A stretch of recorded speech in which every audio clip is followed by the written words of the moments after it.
अल्हम्दुलिल्लाह वस्सलातु वस्सलामु अला रसूलिल्लाहि सल्लल्लाहु अलैहि व आलिहि व अस्हाबिहि अजमाइन। छठवें पारे में सूरह निसा मुकम्मल होती है और सूरह माइदा का आगाज़ होता है।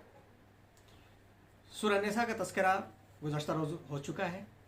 सूरह माइदा कुरान मजीद की तरतीब के एतबार से 5वीं सूरह है और इस सूरह में भी माशरे से मुताल्लिक़ और एक मुस्तहकम निज़ाम से मुताल्लिक़ आयतें ज़्यादा से ज़्यादा नाजिल की गई। तारीख़ पढ़ी जाए और सीरत का मुताला किया जाए तो सूरह निसा में जिस तरह से ग़ज़वे उहद के बाद से विरासत के मसाइल नाजिल हुए, वजह ये थी कि ग़ज़वे उहद में काफ़ी नुकसान हुआ था मुसलमानों का और कई मुसलमान वक़्त के करीब मुसलमान शहीद हुए थे। उसके बाद से मुसलमान फिर से तैयार है, फिर से मुरतब हुए, फिर से तंजीम हुई उनकी और उसके बाद से लेकर के आहिस्ता आहिस्ता वो एक बड़ी ताकत बन करके जज़ीरतुल अरब में अपने आप को मनवाने में कामयाब हो गए।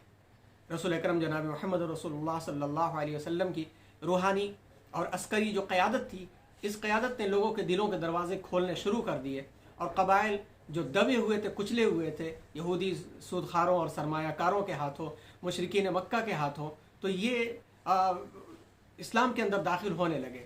इस्लाम के अंदर जब दाखिल होने लगे तो एक ताकत बनने लगी और इसको तोड़ने की जो भी कोशिशें हुई सब नाकाम होती चली गई। तो इस्लामी उसूल और नज़रियात अल्लाह तबारक व तआला ने इस सूरह माइदा में सूरह निसा की तरफ से नाजिल फरमाए। एक मुस्तकिल जो तहजीब थी, उस तहजीब को अल्लाह की बंदगी के ताबे रह करके किस तरह से इंसानियत की खिदमत करना था, उसके उसूल और ज़वाबित इसके अंदर है। इस्लामी क़वानीन फ़ौजदारी और नमाज बाजमात का क़याम और जिन चीज़ों से बचना है, जो हराम करदा चीज़ें हैं उनसे बचने की चीज़ें, ये तमाम की तमाम चीज़ें अल्लाह तबारक व तआला ने सूरह माइदा में ख़ास तौर पर इरशाद फरमाई ताकि जो है अल्लाह के बंदे और उम्मत मुस्लिमा दूसरों की तरफ से गलतियाँ करके अपने आप को उस जुल्म सितम के माहौल में न ले जाए। ख़ास तौर पर 3 मबाहिस इस सूरह के अंदर पाए जाते हैं। 3 मबाहिस सूरह के अंदर पाए जाते हैं। एक तो यह है कि मुसलमानों को मजहबी, तमद्दुनी और सियासी यानी पॉलिटिकल लाइफ के मुतालिक मज़ीद अहकाम दिए गए, मज़ीद हिदायत दी गई। फिर हज के कवानीन मुरतब किए गए, उसकी जो आइडेंटिटी होती है, जो शिआर होता है, उसको मुरतब किया गया। ज़ायरीन काबा के ताल्लुक़ से बातें रखी गई, क्या हराम है एहराम के हालत में, क्या इजाज़त है, ये तफसीलात दी गई।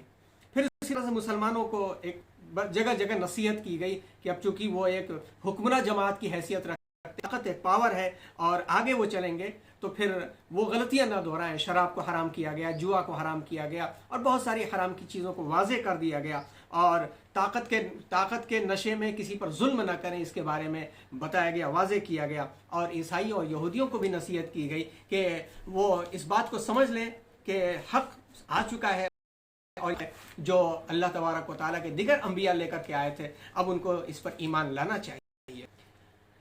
सूरह का आगाज़ जो होता है वो या अय्युहल्लज़ीना आमनू औफू बिल उक़ूद से होता है और ये सूरह का आगाज़ ही हर मुसलमान को एक बड़ी तालीम देता है कि अक़्द यानी जो मुआहदा हो जाए, जो ट्रांजैक्शन हो जाए, जो बात हो जाए, वही मुसलमान की ज़बान होती है और मुसलमान की ज़बान एक ईमान होता है और मुसलमान की ज़बान टूट नहीं सकती और मुसलमान का ईमान टूट नहीं सकता। तो पता ये चला कि मुआहदे की खिलाफ वर्जी ईमान की खिलाफ वर्जी है और उक़ूद की खिलाफ वर्जी ईमान की खिलाफ वर्जी है। और अल्लाह ताला ने कुरान की इस आयत के रोशनी में ये लाजिम और ये फ़र्ज़ कर दिया है कि या अय्युहल्लज़ीना आमनू औफू बिल उक़ूद, ऐ ईमान वालो अपने मुआहदों को तुम पूरा कर लो। उसके बाद से हज के ताल्लुक़ से, एहराम के ताल्लुक़ से बातें की गई और उसी में मस्जिद हराम के ताल्लुक़ से भी बात कहते हुए ये बात कह दी गई कि बिर और तक़वा के मामले में ताउन करो, इस्म और उद्वान के मामले में ताउन मत करो और साथ मत दो। फिर उसके बाद जो हराम करदा चीज़ें जो एकदम बिल्कुल सरी हराम है, हुर्रिमत अलैकुमुल मैततु वद्दमु व लहमुल खिंज़ीर से लेकर के खून को हराम कर दिया गया, मुर्दार को हराम कर दिया गया, खिंज़ीर का गोश्त और उस खिंज़ीर से के ताल्लुक़ से हर चीज़ को हराम कर दिया गया। अल्लाह के अलावा किसी के नाम पर ज़बह की गई चीज़ को हराम कर दिया गया। गिर कर गला घोंट कर कोई जानवर मरा, हलाल जानवर, उसको हराम कर दिया गया। चोट लग करके कोई हलाल जानवर मर गया, उसको हराम कर दिया गया। गिर करके कोई जानवर मर गया, उसको हराम कर दिया गया। और जो है सींग लग करके कोई जानवर मर गया उसको हराम कर दिया गया, या कोई हलाल जानवर उसको किसी दरिंदे ने निचोड़ खा डाला, उसको हराम कर दिया गया। और जो है आस्थानों पर जो चीज़ें ज़बह की जाएं या फाल निकालने के लिए की जाए, इन सब चीज़ों को उसूल तय कर दिए गए कि हुक्मरान जमात के पास हर तरह के उसूल होने चाहिए कि अपना किरदार जब तक अच्छा नहीं होगा दूसरों के किरदार को दुरुस्त नहीं किया जा सकता। और ये सब चीज़ें कहने के बाद अल्लाह ने कहा कि देखो कि मुझसे डरो और जो है उन लोगों से मत डरो जो फिस्क में मुब्तला करने वाले हैं। और याद रखो यहीं पर वो आयत है, आयत नंबर 3 है, अल-यौम अकमलतु लकुम दीनकुम व अतममतु अलैकुम निअमती व रदीतु लकुमुल इस्लाम दीना, कि आज हमने दीन को मुकम्मल करते और नेमत को तुम्हारे ऊपर जो है तुम्हारे दीन को मुकम्मल कर दिया और अपनी नेमत को तुम्हारे ऊपर कर दिया और दीन इस्लाम को दीन के तौर पर मैंने पसंद कर लिया। आयत नंबर 3 हमें ये हिदायत देती है। फिर आयत नंबर 6 के अंदर नमाज के ताल्लुक से बात आई, गुस्ल के ताल्लुक से और वज़ू के ताल्लुक से मसाइल यहाँ पर बयान किए गए, जिसकी तफसीलात हदीस और में मिल जाती हैं कि गुस्ल कैसे किया जाए, कब किया जाए और वज़ू कैसे किया जाए, उसकी सुन्नतें क्या होती हैं। ये तमाम आदाब जो है उसके हदीस के अंदर वाज़ेह तौर पर कर दिए गए।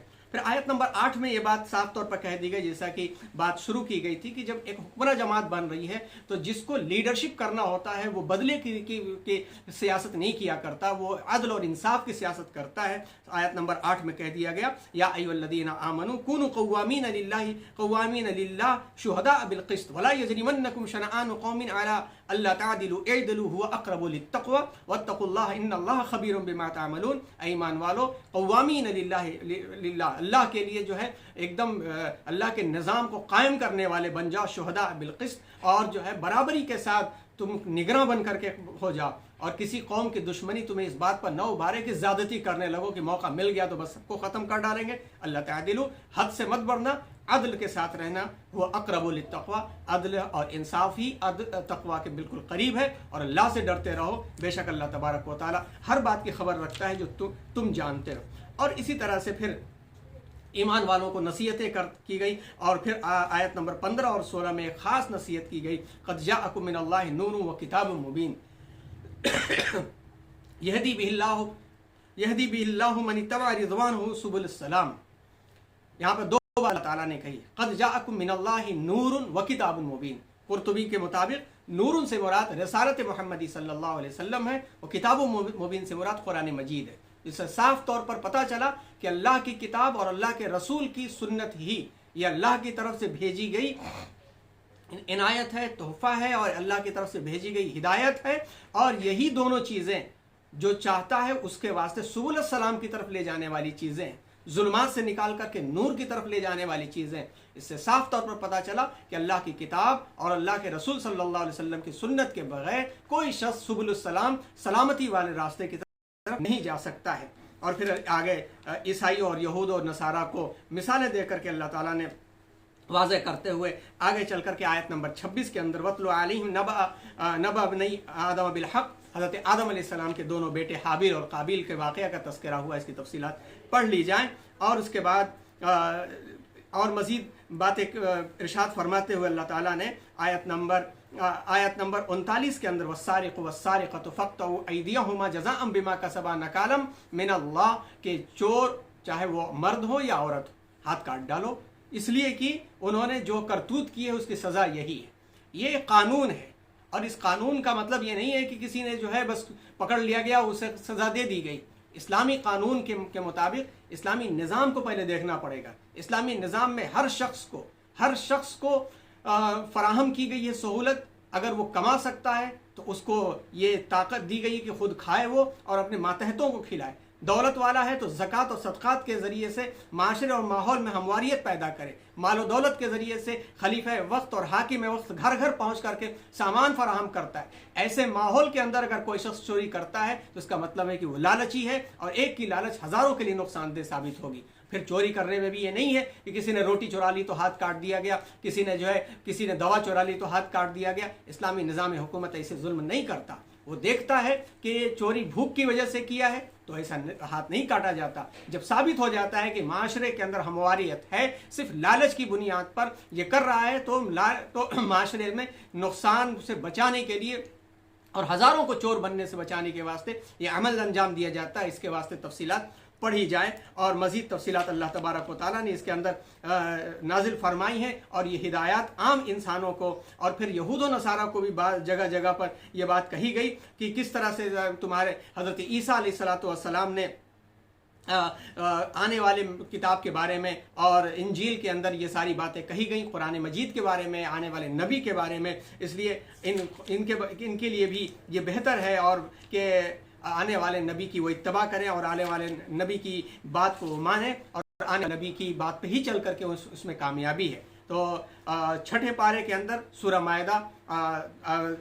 मायदा जो है वो 82 आयतें पूरी होती हैं, बाकी आयतें जो है 7वें पारे के अंदर हैं। तो छठे पारे में जो सूरह मायदा है उसमें ख़ास तौर पर जो बातें कही गई, जिसकी तलखीस आपके सामने पेश की गई, उसमें ख़ास तौर पर मुसलमानों के लिए जो नासिहाना बातें हैं हम सबको उसे बार बार पढ़ना चाहिए, वक्त निकाल करके तफसीर की रोशनी में पढ़ें और अपने नसीहत हासिल करें। उससे नसीहत इतनी अहम मिलती है कि इंशाअल्लाह अपनी भी इस्लाह होगी और उस इस्लाह के ज़रिए से दूसरों की भी इस्लाह होगी। अल्लाह तबारक व तआला हम सबको इन बातों को समझने और उस पर अमल करने की तौफीक अता फरमाए। आमीन। सुबहानल्लाहि बिहम्दिही सुबहानल्लाहिल अज़ीम।